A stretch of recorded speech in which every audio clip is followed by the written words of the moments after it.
October 12, 2001, Polaroid Corporation filed for bankruptcy, and the company that had revolutionized photography was suddenly worth less than zero, $950 million in debt, with assets being sold off piece by piece to whoever would take them.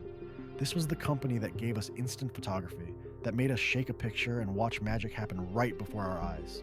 But here's what most people don't know about this story. The man who built Polaroid, the genius behind it all, had been erased from his own company years before it collapsed. And understanding how that happened explains everything about why Polaroid failed. Before we continue into how Polaroid changed photography forever, subscribe for real stories about innovation, rise, and collapse. Edwin Land was not your typical inventor, and that becomes clear when you look at his background. He dropped out of Harvard in 1926, not because he was failing, but because sitting in lecture halls was getting in the way of his experiments. He was obsessed with light, specifically with something called polarized light. At just 26 years old, he invented the first synthetic polarizing filter.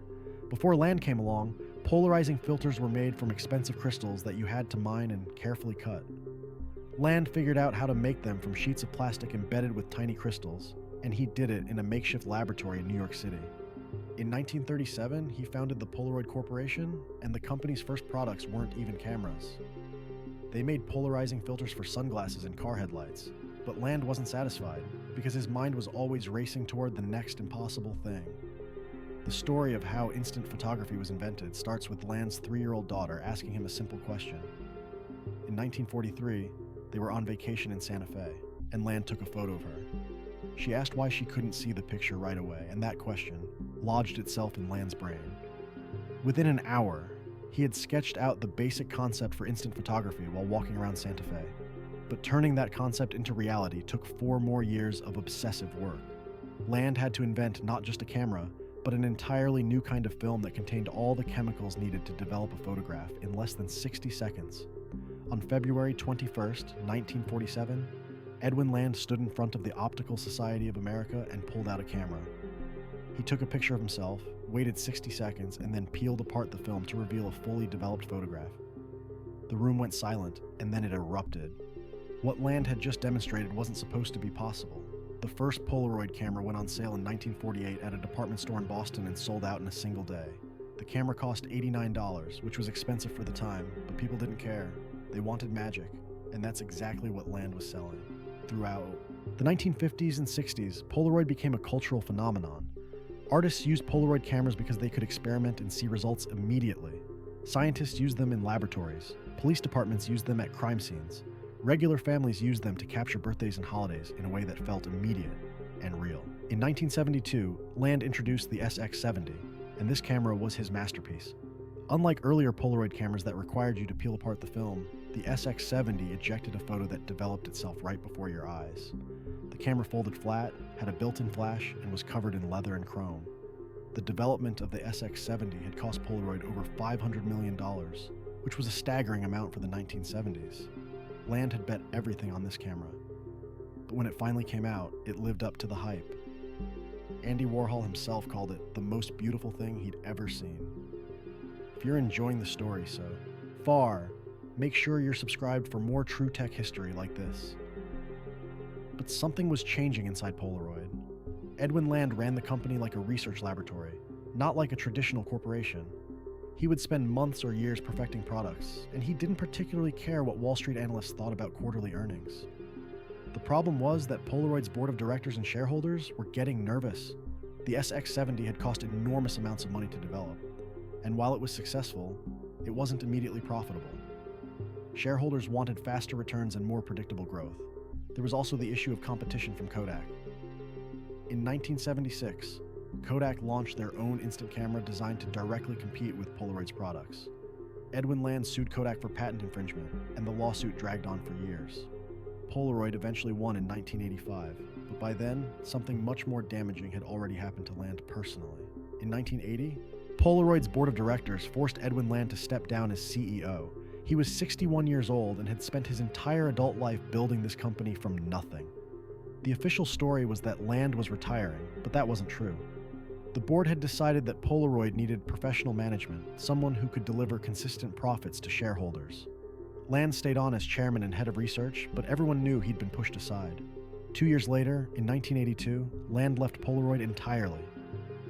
The company he'd spent 43 years building would have to survive without him. The new leadership started making decisions based on short-term profits instead of long-term innovation.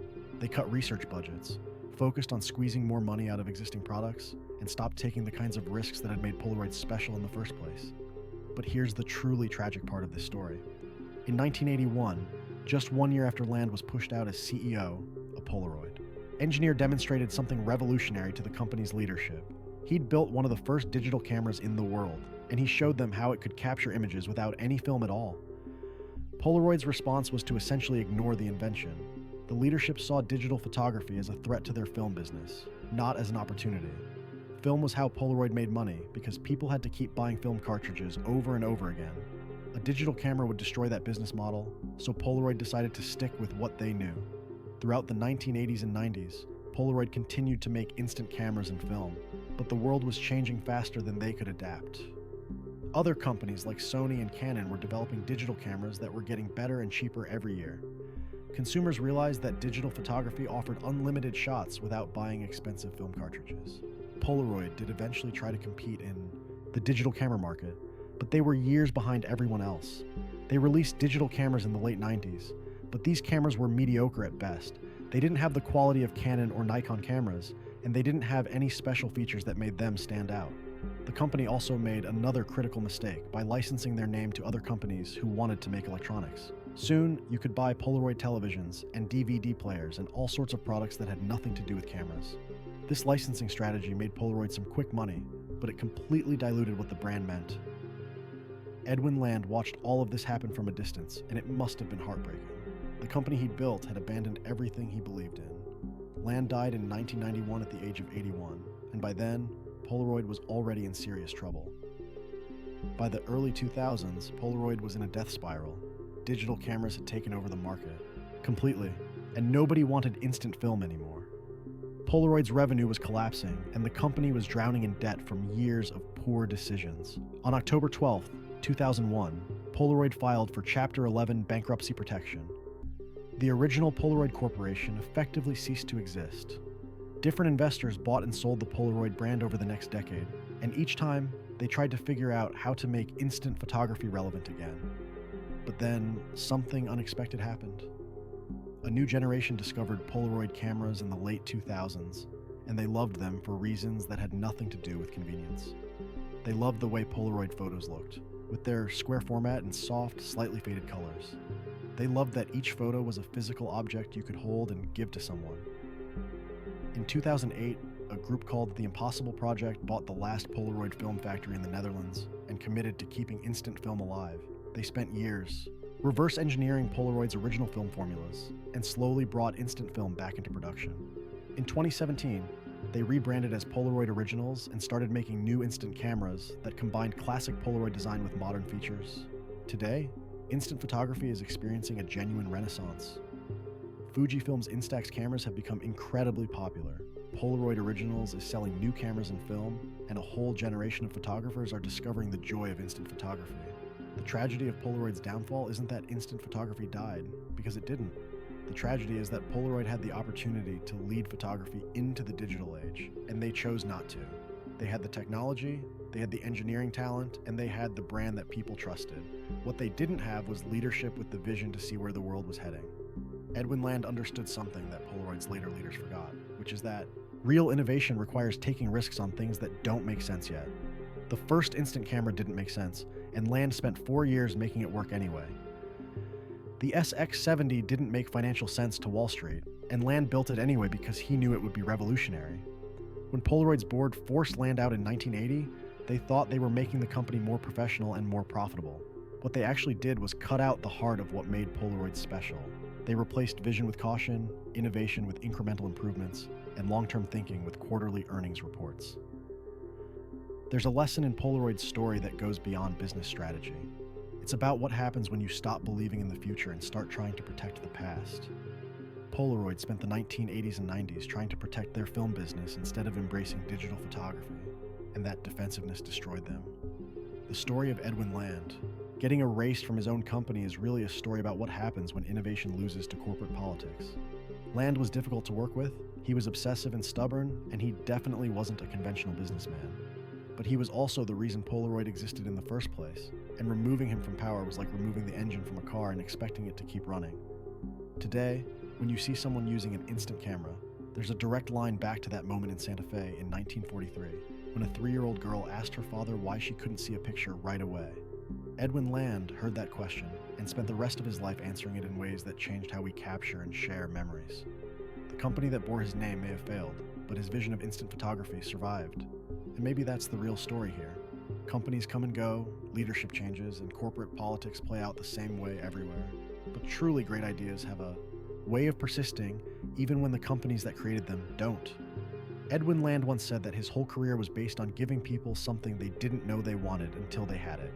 Nobody asked for instant photography before Land invented it, but once people experienced the magic of watching a photo develop in their hands, they couldn't imagine living without it. The resurrection of instant photography in the 21st century proves that Land was onto something timeless.